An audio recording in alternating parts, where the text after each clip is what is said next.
This season on Hermitcraft. What's one piece of advice you'd give viewers about building? Take frequent steps back to look at what you've just done. Start with the eyes and work outwards. Use all of the different variants except for the stripy one. Just copy beat-ups.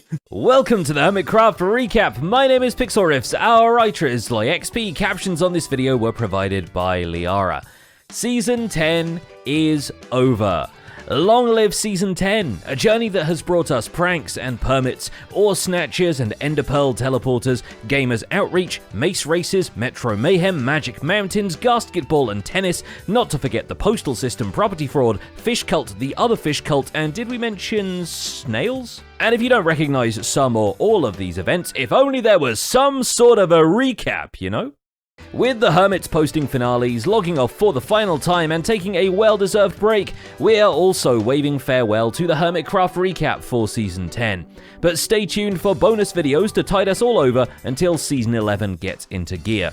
This has been our 7th season recapping the Hermitcraft server, if you can believe it, and our only regret is not starting earlier, because Season 3 was actually kind of the coolest. But we couldn't do this without you, so we owe you both a huge thanks for tuning in to the show and for answering the questions we've posed for the upcoming Recap Awards. Your answers will come in handy for a future video. It might also jog your memory if you're downloading the Season 10 world, which Azuma has announced is now available for both Bedrock and Java Edition over on Hermitcraft's website. Now, for the final time this season, let's take a look at all the events and mishaps that occurred on the Hermitcraft server this week. Starting with Cubfan135, who of course takes the last minutes before the server shuts down to reintroduce his viewers to all the builds he's accomplished over the span of the season, as well as to clear out his own shops for last-minute profits. So our total diamond count for the season is actually over a double chest full of diamonds, which I feel is pretty good. But much more interesting to anyone who's been paying attention will be this other video Cub released called only the Hermitcraft Hot Seat, in which he sits down his server mates one at a time on a magma block chair and keeps them there until they answer his questions, which reveals, first and foremost, that none of the cast owns a pair of Frostwalker boots. The list of inquiry is customized too, so you get extra insights into everyone's thoughts on the season. Approximately how many automatons are located in your base? 14. Who spent the most time at your base besides you? Skiz. How difficult was fishing a mending book this season? 10. Including, interestingly, Keralis having to pick a favourite of his 2 bases for the season, which for one aren't both his as the Tropic base has already been sold to Rendog, and for 2, you'd hope he already answered this in his own video literally titled, Which Base is the Best? Spoiler, it's the bigger one with more farms hidden in it. Admittedly, the frosty, outposty home, Keralis just hasn't had as much time to develop compared to the tropical paradise, but it's still very uneven how much longer the full tour of the jungle resort takes him compared to the polar research station. I will miss this so much more because there's just so many possibilities left to do, and I'm like quite hyped for it. Ironically, there's a third base we get a really good look at in his video too, and it's Skittleman's one. Because Keralis dives into the pyramid of needs and finds out that what he needs the most is for parkour to stop. The next thing he finds out is there's actually even more parkour. Jumping and falling, jumping and falling, jumping and falling, jumping and falling, jumping and falling, falling and jumping, jumping and falling, falling and jumping, jumping and falling. Nevertheless, his one regret about the week is never getting to try out the new Tangler minigame, which he can still do, even with his wife or kids thanks to the world download. Because Tango Tech really did finish his latest minigame in time to fit there, which is a small miracle given that 2/4 of it are basically standalone collaborative minigames as opposed to escape room style puzzle rooms. ZF and Impulse SV are the first to be fed into the logic machine, to hilarious results, only some of which are logical. Do that specific thing again, Zed. Okay, I'm specifically That doing this. specific thing. Specific. I have some sort of weird feeling Tango is laughing at us right now. That none of this is actually skulk sensors. It's just so random redstone. It's a bit of a tell that they only solved the first room thanks to a problem with the creaking-based line of sight detectors. Creakings will randomly drop to the bottom of the puddle they're standing in and activate the pressure plate, so Zed and Impulse just got random doors to open at exactly the right time. Naturally, they then argue about the 3 boxes puzzle for half an hour. Well, the blue one can't be true and the black one be true because then the white one also has to be true, which can't be true, so that means only the white ones is true and all the others are lies. Yeah. The final room for the record is a lava jump minigame with disappearing platforms. You have to pick up colored wool to feed into the timers at the sides of the room so they don't run out before the music ends. ZF opens by jumping directly in lava, so that should tell you how that went. The lava is officially hot. Oh, I fell straight in it again. Oh! Zed has his own series of devices and situations to put people through, which is how he has 3 teams of 2 attack the gamified contraptions populating his base, including the jump-powered furnace, creeper-powered cobblestone generator, and sheer luck-powered enchanting table. This proves, if anything, that Minecraft would be rather infuriating if made by Zedaf's designs. Luckily, he won't have to deal with them any longer, as his base has been given to the winners of the minigame gauntlet, Etho and Skizzleman. Well done, everyone. Thank goodness that's over. My goodness me. Wow. But they also get a chicken jockey villager as a consolation prize. How about that? Hey! Really? There's what you can take them. You have to get you're responsible for getting them back to your base safely, but you can grab them and take them back. We can put Impulse's persistence in the Tangler down to the painstaking detail with which he crafted his own minigames this season. The cyberpunk city fills out with yet more skyscrapers, but at least these ones don't require him to fall to his death hundreds of times. It may be the end of the season, but it's still not too late to advertise Etho's Froglight shop. I think it's time to finally hold up our end of the bargain. I think this will definitely get some attention. People aren't going to miss that. In fact, if you want to trip down memory lane, Impulse loads his finale with flashbacks to earlier in the season, from the moment he and B-Dubs agreed on camera to build a city together, to a flyby of all the farms and projects he's worked on this season and have been ticking over behind the scenes.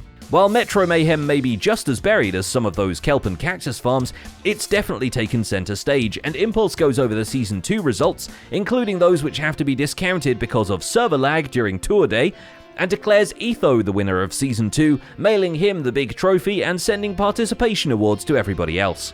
Perhaps Impulse's greatest contribution to the world download, however, is reminding Skizzleman to do something about the thousands of chickens he has stashed at the back of his base. If you listen closely, along with the sounds of chicken being doused in lava, you can hear everyone with old devices and potato computers collectively breathing a sigh of relief. I just want to tell you something. There's something else you could do to help the people out. At some point, a lot of people are going to want to download this world, and a lot of people can't handle 1,000 chicken in the world. That'll help with the lag. They'll also be happy to hear Skizz has added checkpoint beds throughout his Pyramid of Needs challenge, so your journey to self-actualization can be a bit less agonizing. He even goes to the lengths of changing the voiceover note block so it's a bit more tailored to general audiences. I'm going to have to change this up, not just for the 20th, but for the world download. So I'm going to be thinking that through on how do I make this a little bit more generic. And I got to figure out what I'm going to say for the neutral part of it. I don't know. We'll get that sorted later. There's your checkpoint. Despite this being clean up and drop off all your items day, Skizz still decides to chicken bomb someone right before the server ends, commemorates that one time his ender chest contents were frankly bizarre, and discovers an ender pearl stasis chamber he still had left over from the Exile saga. But there's room for the sentimental too, as he drops off a message of thanks for Impulse SV, provides a poetic retrospective on the season, and gathers at spawn with everyone to spend the final few seconds together as a group. I'm overwhelmed with the talent on this server, and I'm sad. I'm sad the season's over. We love you, We love you, Skizz. Skiz. Can we come down and be closer? Yeah, let's be close. Let's be closer. Group hug, group hug. Group hug. A good assembly of those final moments is also available on iJevin's channel, as he did the work to put together a compilation of the fun moments from the final stream of Season 10. Oh, and the monster. Down here? Of course he did. I've been fishing. Of course you've been fishing! Though not before he actually introduces the villagers to his castle, so King Sal gets to watch over someone. As per tradition, the villagers to sample and reproduce were taken from Hypnotized Backyard. Time to steal some villagers. Time to heist some villagers. I'm gonna take these 2 gentle sirs right here. And while the new populace familiarizes itself with the multitude of barrels embedded into the floors and furniture, You guys are so Yeah, useless. Oh my 'cause the god. beds- Jevin shows off his overall base area to Gemini Tay, who is here on a break from working on hers. Which she does a lot of, because when else is she going to get a chance to bother the neighbors? This means that her recording of finale crashes hilariously into Rendog also recording his finale. Are you recording your finale? Or are you not there yet? I'm recording the finale too. It's like weird. It's so weird. This also happens to Pearl, Etho, and multiple mangrove trees Gem puts up in between her builds to tie the whole place together. Jam, we have a sewer. What the heck? How Coming long have you along. been working on this? Started it last night. She also gets to be the first official visitor of the Good Times with Scar Zoo, gets a ticket and everything. And since the tickets are just retextured bamboo, Scar was able to rig a redstone system where a panda ticket master will eat your zoo pass and then open the gates into the park. Please ignore the easily elytrable fence. Look at this. The turnstiles go down and then you walk through. The pressure plate activates it, so it sends it back up into its closed position. I'm so happy with this. Though Gem will be visiting a much more lively zoo than you would expect thanks to the many armor stand visitors that Scar put together across all the exhibits, including this Mumbo armor stand accompanied by a smaller armor stand that even Scar admits is wearing a combination of Mumbo and Scar's faces. So Scar and Mumbo have a baby now, I suppose. It's like Mumbo's kid, but it's also me, which is really like awkward and weird. But if you just think about this is not me and this is just Mumbo's kid, it's very funny. This is still not the most unique of the park's visitors, as Scar has harvested the live stream tour's special guests too. So among the various combinations of Hermitcraft faces, you might meet H-Bomb, for example. Pearlescent Moon has to consider how to accommodate creatures of her own, because her Happy Ghast housing needs to feel more like a home. Look at this. I'm just going. I'm just going. Got Happy Ghast for me. I don't need to do dirt scaffolding like around this entire room. I'm just on my ghast. I'm very happy now. This is fantastic. Oh my gosh. Along the way, she discovers the joy of being able to decorate a ceiling from the back of a ghast, but admits that at a certain point she got carried away and just finished everything, including the landscaping outside. But these cliffs still need trees, and inspired by how many enchanted golden apples she has from looting trial chambers, Pearl builds a small forest of golden trees perched on the rocky outcroppings. It gets BOO's seal of approval, so in exchange, Pearl validates his cyberpunk crosswalk. This says, come on, come this way. Yeah. Follow me across the other side of the road, I'll keep you safe. Before returning to hang the apples from the trees and demonstrate the other fruits of raiding all those trial chambers by mace PvPing Gemini Tay in her ballroom arena. And with one more episode left in the tank, but others already recording their finales, she decides to formally hang up her Postmaster persona and debuts a Solarpunk skin. I can hear Makeshift designing the new plushies already. It's a good thing Pearl checked up on B-dubs because he was trying to speedrun building the rest of the cyberpunk city, and sometimes you just need another builder to tell you no, you aren't going crazy, putting up all those scaffolding towers and dirt piles actually makes sense here. Procrastination. Have you ever heard of this word? That's a word that has been invented for some jerk reason, and that jerk reason is to define what I did on this city. It helps that part of the city leans into the glitzy neon futuristic style, while the other half leans much more dystopian. So while one half is glass sculptures and elegant gardens, the other half is rundown apartment blocks and trash can fires. Although admittedly the sculpture glass was stolen from the shopping district, which we still think counts as a shadow run. Actually, I stole all this. I went to the shopping district and I just grabbed it and I didn't even pay. I'm the judge, so I rule myself innocent. BOO also has one more episode planned, wrapping up projects at his personal base before saying farewell to the season, but both he and Impulse can be proud of what they've achieved together in Pixel Pulse Valley. At least it wasn't as urgent a collaboration as himself and Etho trying out the Tangler. Okay. One player is constantly on fire. Yeah, I can't stop burning, man! This is freaking crazy! We do know that the same Tangler took Azumavoid and Joe Hills 4 hours to beat, so you can imagine. Really, having stepped away for the last few weeks, Azumavoid is quite shocked to return to the server and find his base's diamond display replaced with cyan wool. And also there's been pranks and shenanigans going on, and someone pinched all of my diamonds up here. That is iJevin's doing from a bit ago when he decided to gaslight half the server about how their bases actually are, in case you were wondering. And X certainly has the material to cross-reference his base from, as in this final episode, he goes through the entire playlist of his own Hermitcraft Season 10 and revisits his builds, as well as sharing some thoughts on events and mishaps.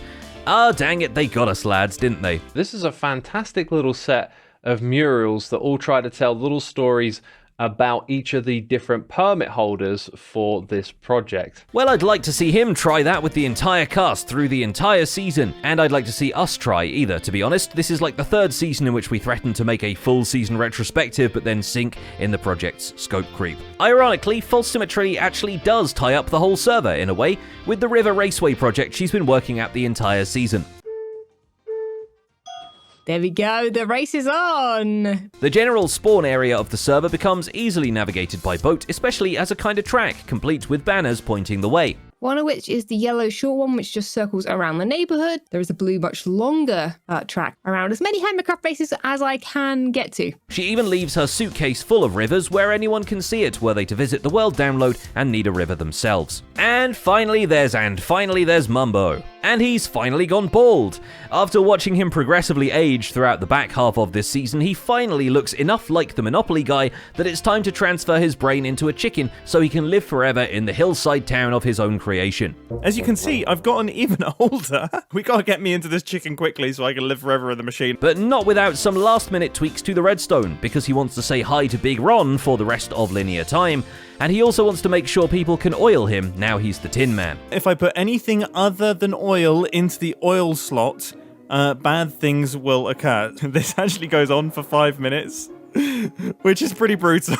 In fact, very much like The Wizard of Oz, the video concludes with him saying a heartfelt goodbye to all the friends he's literally made along the way, and reflecting on how much this journey has changed him. Only instead of clicking his ruby slippers together and leaving in a hot air balloon, he goes to his scientists and they put his brain into a chicken. Let's just hope this town doesn't get a visit from any foxes. And that's about it for this week and this season's recap. Our writer is SlyXP and my name is Pixel Riffs. Captions on this video were provided by Liara. From all of us here at The Recap, thank you for making Hermitcraft Season 10 one of the greats. And once again, stay tuned for some upcoming videos between now and Season 11. Don't forget to leave a like while you're still here and subscribe so you won't miss future recaps. Thanks for watching and we'll see you real soon.